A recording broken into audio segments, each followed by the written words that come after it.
welcome back to Imperfect, the Heart-Centered Leadership podcast. And I have found another amazing heart-centered leader, and I want to introduce you to Helen Hirsch Spence. Helen and I connected again, LinkedIn, amazing social media platform. And Helen is an entrepreneur, and she has expertise in education and learning, age diversity, inclusion, and intergenerational collaboration. Her former leadership experiences led her to a social enterprise called Top 60 Over 60. And Helen works with progressive businesses and organizations to maximize their efficiency, their talent management, their innovation, and their prosperity. T60 offers practical guidance on how to engage an aging workforce, establish high-functioning, multi-generational teams, and create an overall stronger sales opportunity for aging customer segments. So Helen, I'm so delighted to welcome you to the show. Thank you. Delighted to be here. I love your energy, Helen, and I know that you are such a creative, solution-oriented woman. So I'm ready to dig into some leadership questions if you're ready. I'm ready. I don't know what they are, but I'll do my best. Now, Helen, I know that you have had your consulting business and you've had quite an amazing and progressive career yourself. What led to the passion and creation of T60? So I refer to it as Top 60, not T60. I think that that's a leftover from earlier days. What led to it? Oh, it's very simple, Deb. I was confronted with that horrible transition period between, being a leader and people seeking you out and wanting to know what your opinion is on many different issues to becoming rather irrelevant and invisible once I left that position. And that alone didn't bother me as much until I realized that it isn't me, it's everybody in this generation who's transitioning from one stage of life to another. It doesn't really matter what it is, but they get lost and they become unsure of themselves, and all of the skills, expertise, and knowledge that they had sort of goes out the window because they question their own abilities as a result of the way in which society deals with an aging population. And I confronted ageism myself. So when I retired, I think I was pretty young, actually. I was in my late 50s. I didn't realize what retirement was, and I didn't want to really retire, but I didn't want to continue doing what I was doing. So I stopped working and I oriented all my energy towards not-for-profits. I worked with Jane Goodall as chair of her board and worked with her for over 10 years and, did a number of different exciting travel adventures where I always worked as well, or volunteered, let's put it that way. But then I decided I really wanted to do something else. I was exposed to social entrepreneurship from some of my past students who introduced me to the Social Innovation Center in Toronto, and it opened my eyes to a whole different sector of social impact. And that's when I started really digging in and figuring out, I could do so much more. And then with a number of different persons helping me, coaching me and whatnot, I decided I'm going to do this. What is this all about? And I decided to do it about ageism, to try and raise awareness about all the possibility that our aging population brings to the fore, but that is discredited because of our youth-centric society. And do you feel, I just want to add a little extra question onto this conversation because it's so good, Helen. Do you feel that you're making a dent or seeing a bit of a shift in perception and ageism in the workforce? Not yet, frankly. I mean, I think there's an awareness. So here's the thing. So I called it Top 60 Over 60 because I wanted to draw attention to a generation of boomers who are older rather than younger, who have still lots of vitality. We're the best educated, most ethnically diverse, healthiest generation ever. And yet we're more or less discarded once you hit 60, 65. So I named it that for that reason. The truth of the matter is that we have an aging demographic worldwide. And in Canada, we're not recognizing the impact of that aging demographic. I mean, think about it, Deb. 2 people turn 65 every second globally. Our population of seniors, which is a word I never use, but it refers to people over the age of 65, is going to double in the next decade or so. And yet we're not addressing some of the key issues around keeping these generations of older people active, involved, engaged, part of a community, so that they do not need any of the supports that we always hear about. All we hear about seniors is that they're vulnerable, they're dependent, they're a burden on society. Well, nothing could be further from the truth when you look at the figures and the statistics. It's just one of those myths that is so pervasive that it's really hard to change. So although ageism is sort of one of the underlying challenges that I'm helping organizations and individuals face, and people are beginning to recognize it because that big bulge is coming through demographically. There are Helen Mirrens and there are other people out there who are saying, don't talk about anti-wrinkles. That's insulting. Aging is something to be proud of and something to go for. So that is changing. It's just not changing very fast, and it certainly isn't changing very quickly in businesses. But I believe in the next 5 years or so, the imperative is going to be there, and there will be a larger cohort of older people being retained simply because they are a natural resource in Canada. They're sustainable because the population's getting older. It's not getting younger, and it won't for a really long time.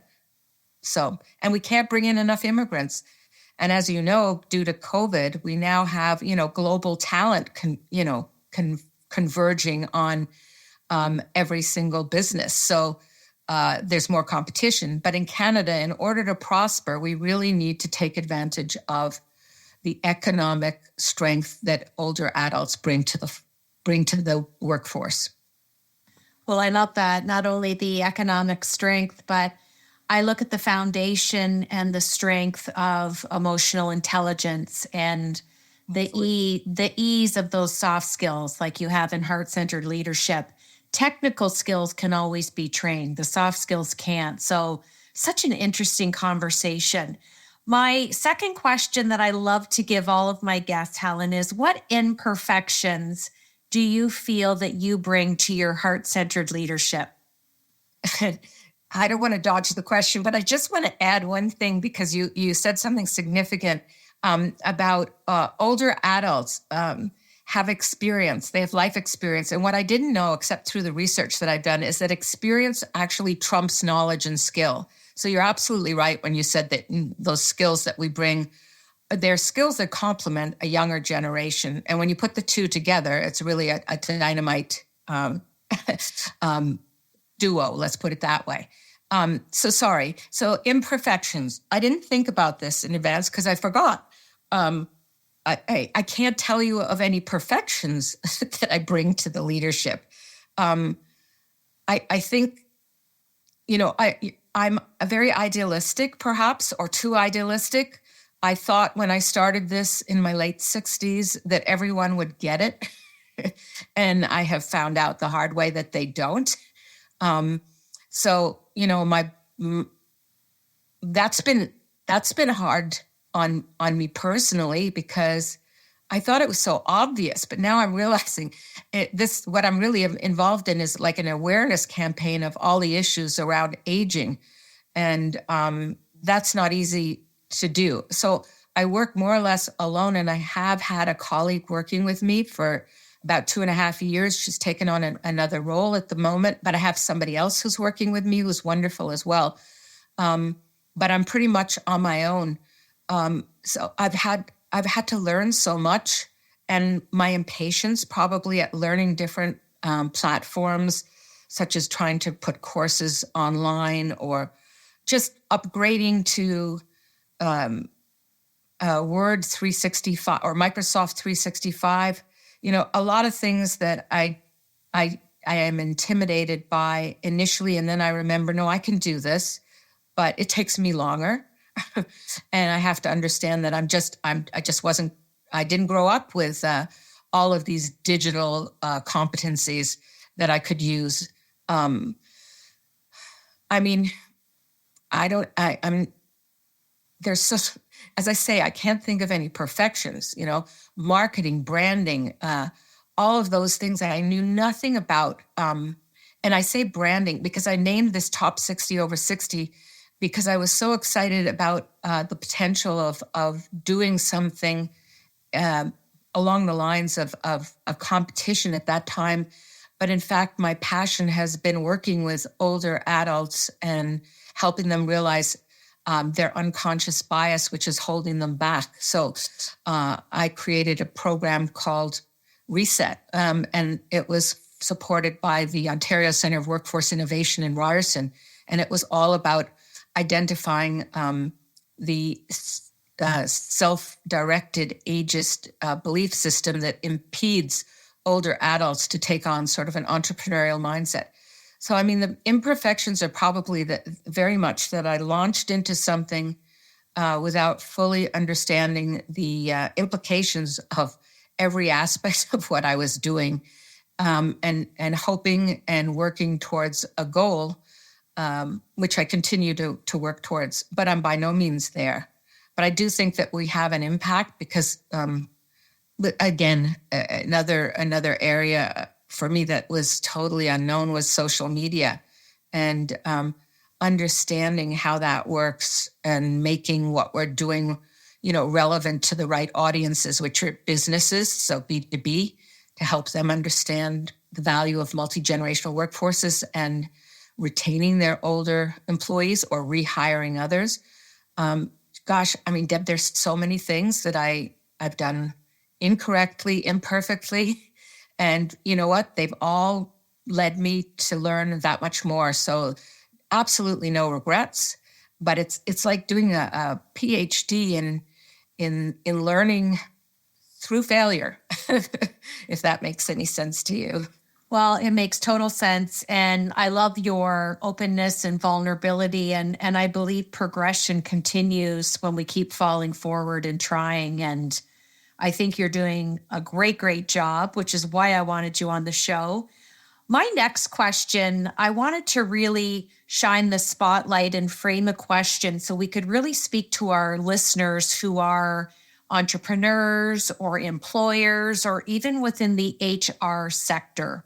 Helen, how can age bias be overcome during the interview process?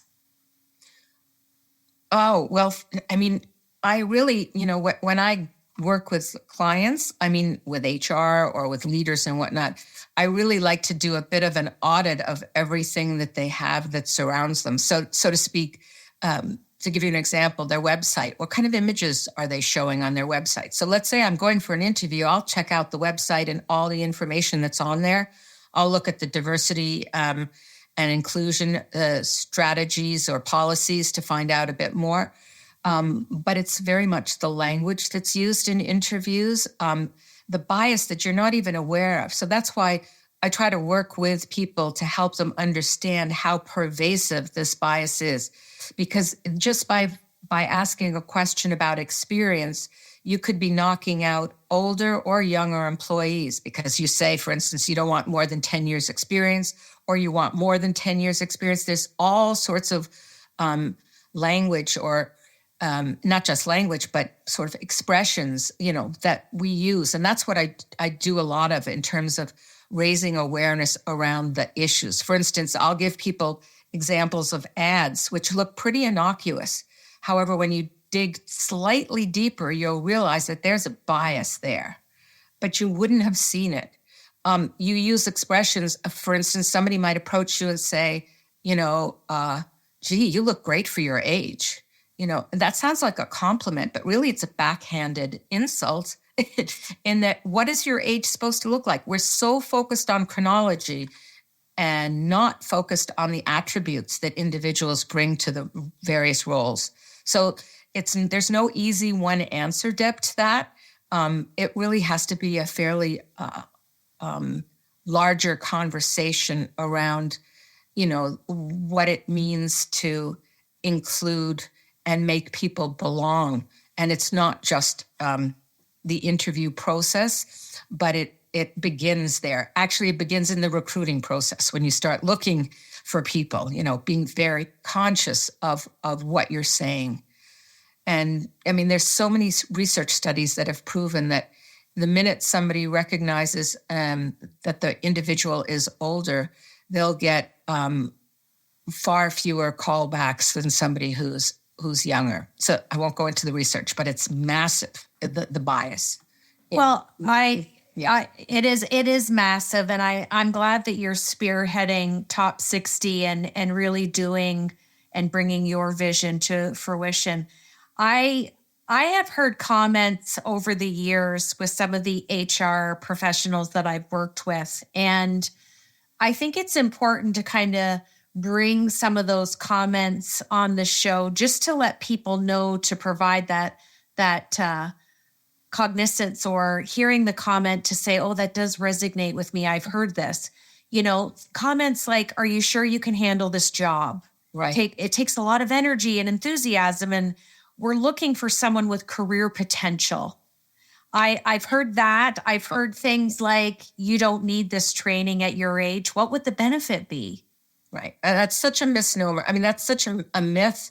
And so really, I spend a lot of time debunking myths like what you just said, that the research has proven that older adults take less time off, are more productive and more innovative than younger colleagues. They have different values and belief system. And I'm not suggesting for a moment that they're better than other generations. It's just when they complement other generations, it makes for a really strong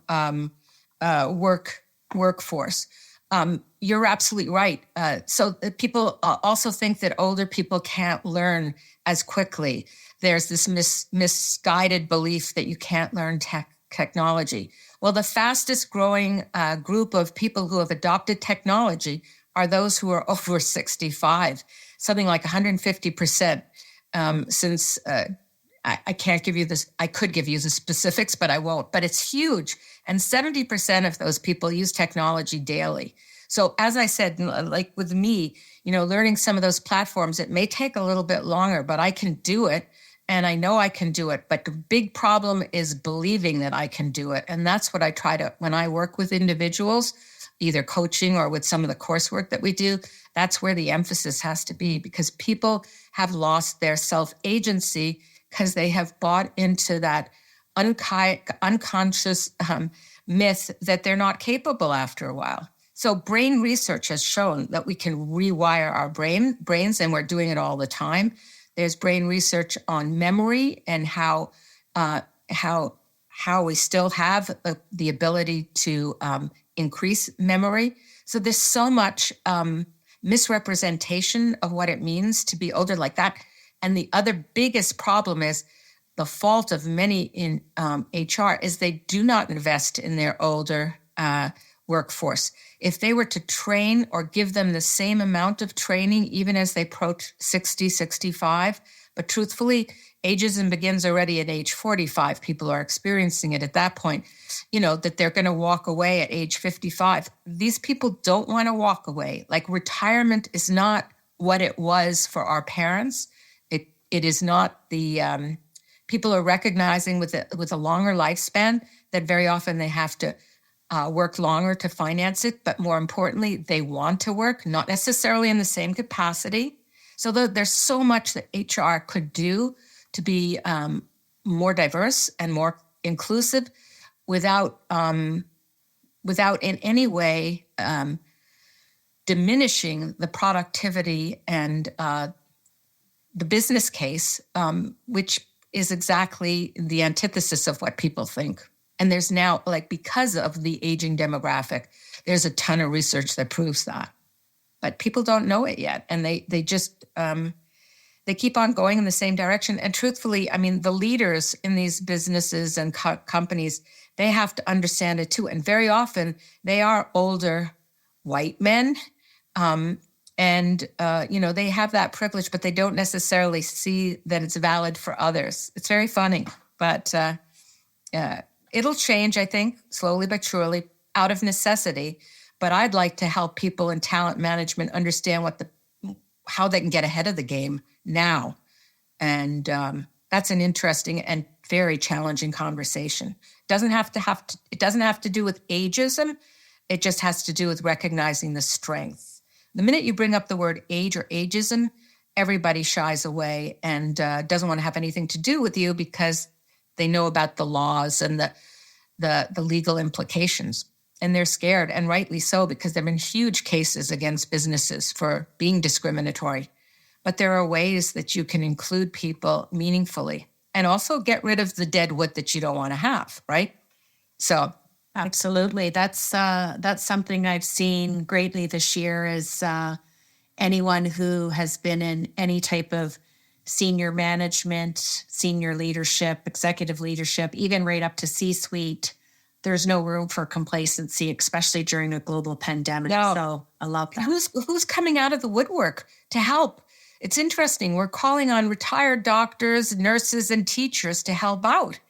And they're going. They're the ones who are going to be impacted the most by COVID, and yet they're showing up in large numbers to help out. Now, why is it that they're called back when there's a crisis, but not in good times? I would maintain, and that's what I'm trying to tell business leaders, if you were to hire somebody who is more experienced at this point, they will help you get out of the deep hole you might be in faster and better after, we get through this.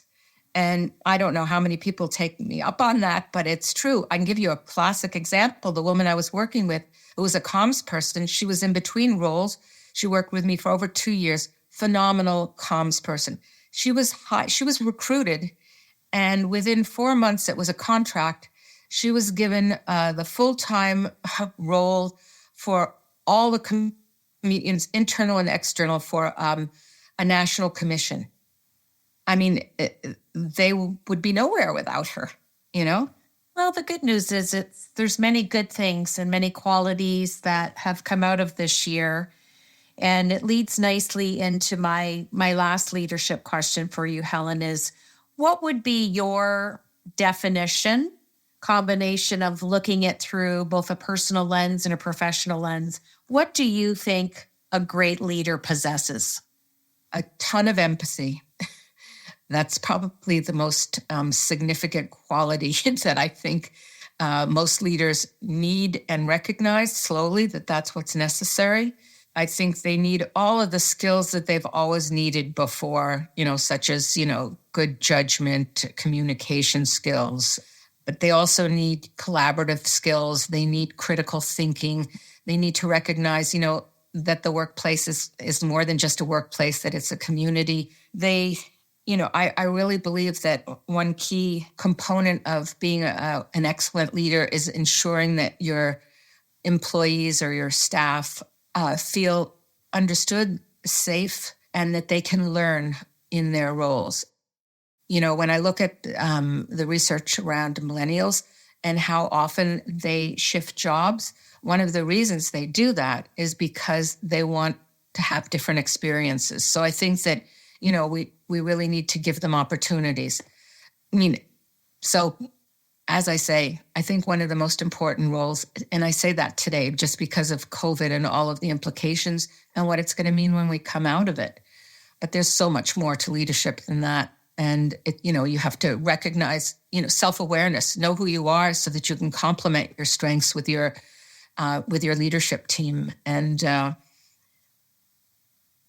make sure that everybody is on the same page. And I really do think that, the work today, and I think we're seeing that more and more, because we don't have as much religious communities as we did perhaps in the past, and that work has become a new social construct for many, many people. And they're lamenting the fact that they can't talk around the cooler anymore because they're at home working. But there are ways of overcoming that too. So I think that, the future holds a hybrid mobile workforce. And leadership is going to necessarily change. I couldn't agree with you more. I'm going to switch gears, Helen, and I'm going to ask you what I call my Fab Four. Just 4 fun questions. We want to know what's sitting on the top of your mind. Are you ready? Oh, dear. Yeah. Okay. First question. If you had to sit down with the 16-year-old version of Helen, what advice would you give her? Have more confidence in what you can do despite any failures or any, struggles that you may have. Just believe in yourself. Well, that's a good recommendation for sure. I think we all can say that one for sure. If you had the ability to have dinner with any leader in the world who is living or has passed away, who would it be and why? It would be my mother at this point.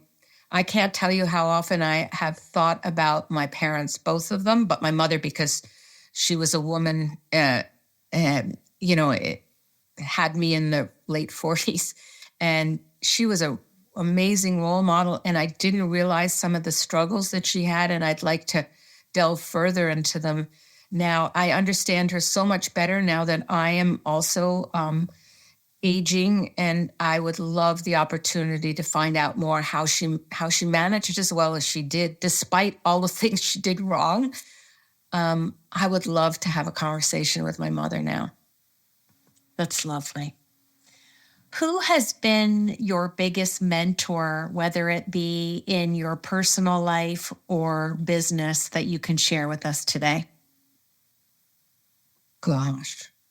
Do you know, I grew up in an age where you didn't have mentors, especially as a woman. I was a secondary school department head and became vice principal and principal, and I didn't have any mentors. So I did eventually have some other women principals who sort of took me under their arms. It took them into their fold, but I can't say that there was one particular person.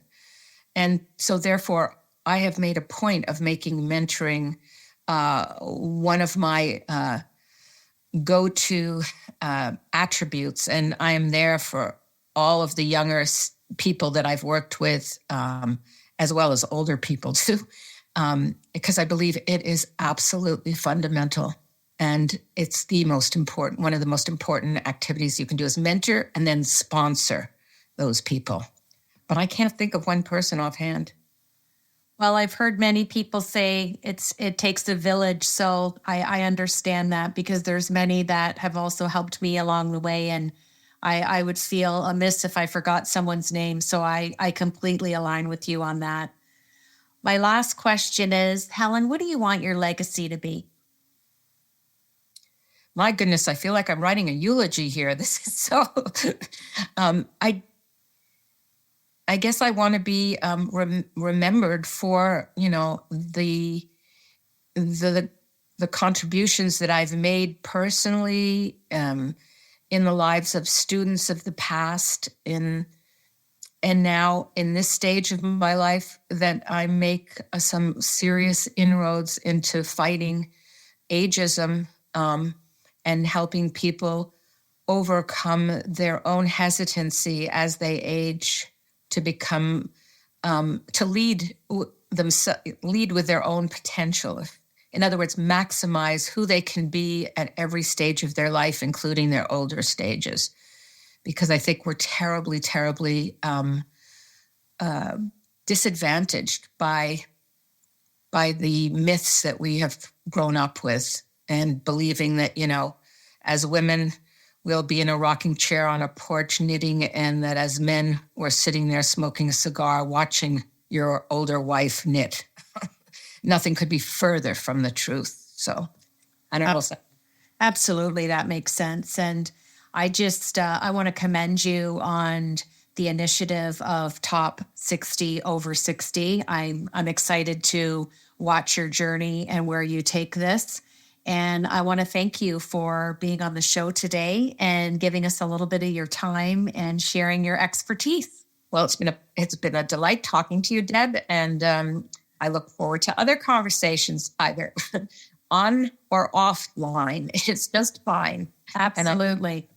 And I wish all of your listeners happy holidays, because we're coming up to them, and the best of luck as they travel through their various journeys at work and at home.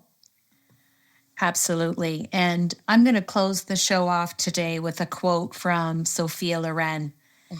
There is a fountain of youth. It is your mind, your talents, the creativity you bring to your life, and the lives of people you love. When you learn to tap this source, you will truly have defeated age.